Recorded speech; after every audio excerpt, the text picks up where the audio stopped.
Hi YouTube, welcome back to my channel. I have a huge haul to show you today from Chanel's Autumn 2015 collection, which I absolutely love. I think it's one of my favourite Chanel releases for a long time. It's a big collection. I didn't count how many pieces, but there's a lot more than I bought. I would have liked to have got more.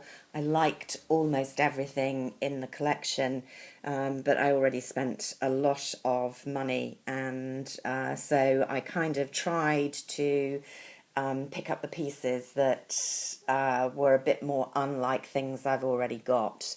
But I think it's a really classic collection, and most people are going to find at least something in it that they are going to love. So, where to begin? I think I'm going to begin with what I think is the standout piece, but it's not going to be the same for everybody. Because I know a lot of people very taken with the eye palettes. I did purchase one of those, but I'll come to those in a minute.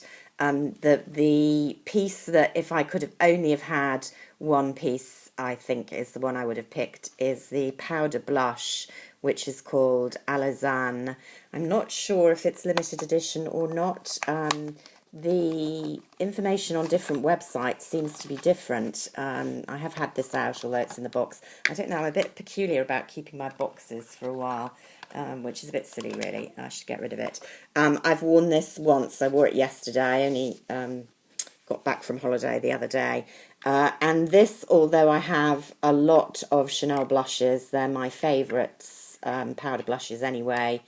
I have not got anything like this in my previous Chanel collection, so that's why it was an absolute must for me.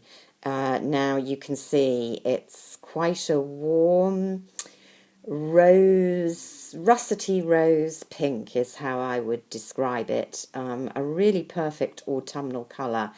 I don't know if it's picking up there.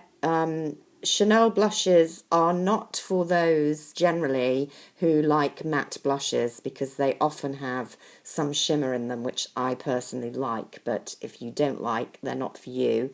And definitely this one would not be for you if you don't like shimmer, because this has got, well, it's not even shimmer, it's outright glitter. There's no two ways about it.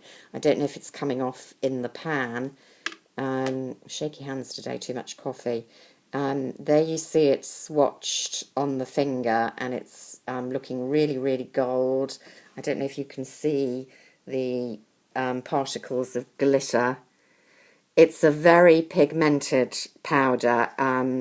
When I used it with my ordinary blush brush yesterday, one swipe slightly overdid it, certainly for going to work, and I had to powder down a bit.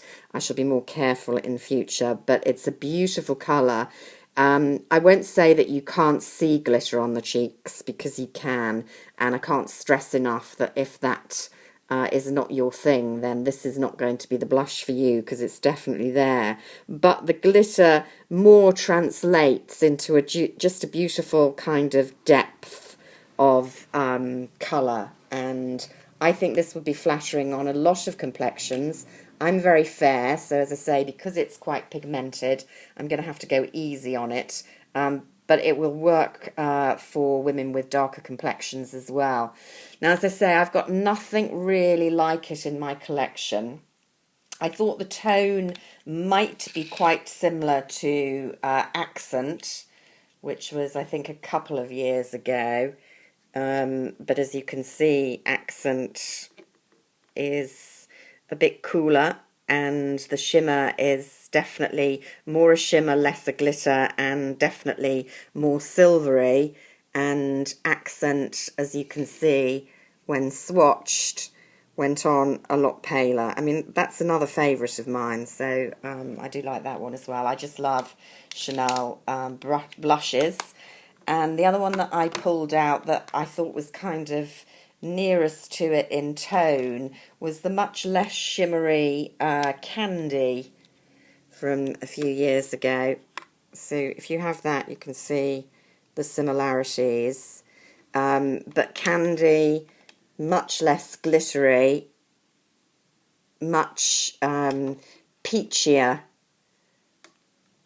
on when swatched. So although they look a bit in the same kind of ballpark in the pan, really not similar. And you can see in comparison with those two, which are not unpigmented blushes, how pigmented this one is. So if you like a really good boost of colour for your money, I think you're going to like this blush.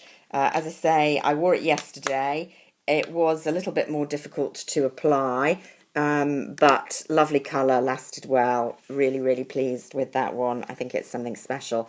I'm going on and on, aren't I? This is going to be a super long video if I don't move on quickly. Nail polishes. I'm wearing this one here, Eco Sanguine. These are the two others that I showed you a few weeks ago that I'd bought earlier on, and I hadn't managed to get this one. It's a classic red with kind of gold micro shimmer in it that really translates on the fingers to a sheen. When I saw it, I thought immediately Barcelona red, which is another classic red with a lot of shimmer, possibly more gold shimmer, I'd say, but slightly deeper. But very similar. If you have Barcelona red, very close to this one.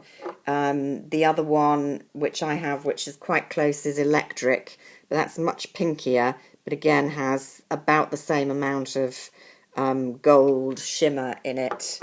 And I also wondered about Coromandel, one of my all-time favourites, but that's a much more metallic rather than shimmer. And of course it's much lighter and more orangey. So, I mean, the closest one definitely is Barcelona red. Nice red, nice consistency. This is my own work, which is always poor. I had one coat on because I was in a rush yesterday morning. It was fine. And then I put on the second coat last night. No top coat. Don't know how it'll wear, but looks good so far. Illusion d'Ombre. There are two in the UK. I think in the States they got a re-promote as well, but we've got a very dark matte, which I mean by that black in the pot, grey when you put it on. Great if you're a smoky eye girl. I'm not really, so I didn't go with that. And then this very unusual colour, which I'm excited to try, I haven't tried yet, Rouge Gorge. This kind of orange. This seems to be the way some of the creams are going. I showed you the Tom Ford Autumn Winter Runway, which I'm loving. That will make my favourites this month, no doubt. That's a much more kind of, what can I say, not creamy, solid cream, and of course a much reddier red. This is a real kind of brick orange, and the cushiony formulation looks quite orange on first swatch, but it actually blends out. I haven't used it on my eyes quite a bit, so I'm going to be interested to see how that looks on the lid, and I'll report back in due course, but it's definitely an unusual one. You know that I love the waterproof eye pencils, the Stylo Yeux, and there are four in this collection. Two of them are kind of classic browns, one kind of grey brown, I would say. Didn't get either of those, but got these two. Now, I think only this one, Ardent, is limited edition. I'm wearing this today, and I wore it yesterday. Beautiful consistency. These, you know, absolutely stay where you put them. And this one's no exception. And there you see, beautiful coppery bronze, really pretty if you're a blue-eyed girl, and I think you're going to want to get that if you're a fan of this formulation.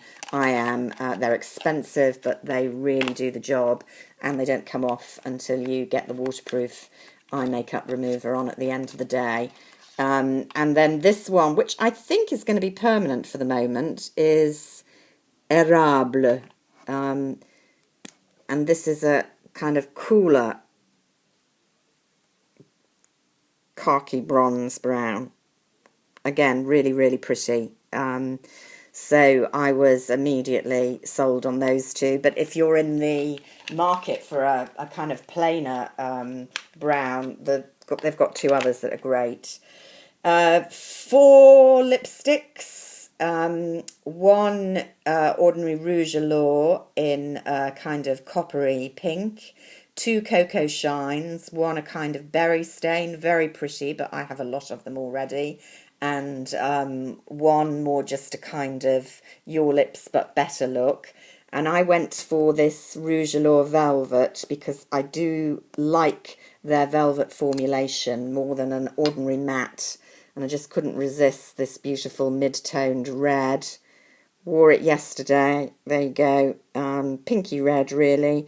Very pretty. Stained my lips for hours, even with eating and drinking. But nice forgiving formulation, given it's fairly matte velvet, is what they call it. So I liked that a lot. I'm not usually a lip gloss fan. They've got two glossomers. One is a bright, bright red, which you could wear over this. The girls in the shop were wearing it, and they all looked sensational. They made me think of, for those of you who are my age, Robert Palmer had a famous video for Addicted to Love in, I'm guessing, the late 80s, early 90s, where he had all the kind of supermodel glamazons playing guitars behind him, dressed all identically with bright glossy red lips, and the girls in the shop made me think of that. It was a beautiful colour. It's just not my style, but if it's yours, you're going to want to get it. I was actually attracted to this one, Seashell, which is a very vanilla colour, but with lots of pretty shimmer. I just thought it was nice for the kind of more toned down versions of these autumn shades.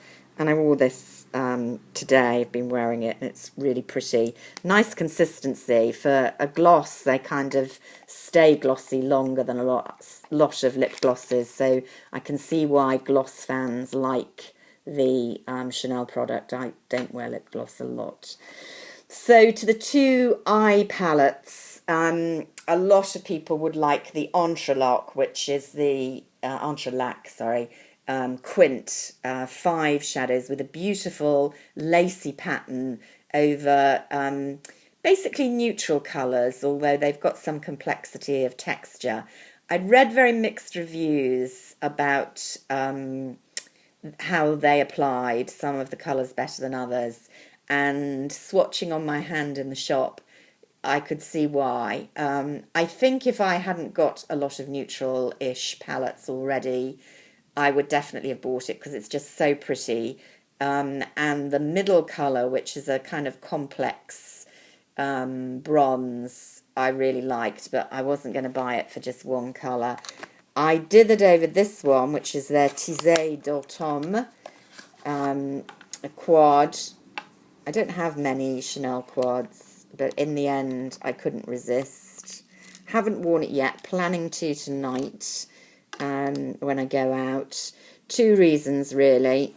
This beautiful khaki with a lovely gold complexity to it, and a very nice mid-toned to coolish bronze. Beautiful textures, both of these, and just really liked them. There's a more matte grey that I won't use as much, but it's nice, good texture, and then a useful kind of peach highlighty shade. And I shouldn't have done those fingers, should I? Here are they showing up. Not bad. So that was a bit indulgent, but they are really nice texture. I pulled out then my single khaki to see how it compared to this shade I love so much there. I'm running out of fingers here. So you can see khaki is much greener than this one here.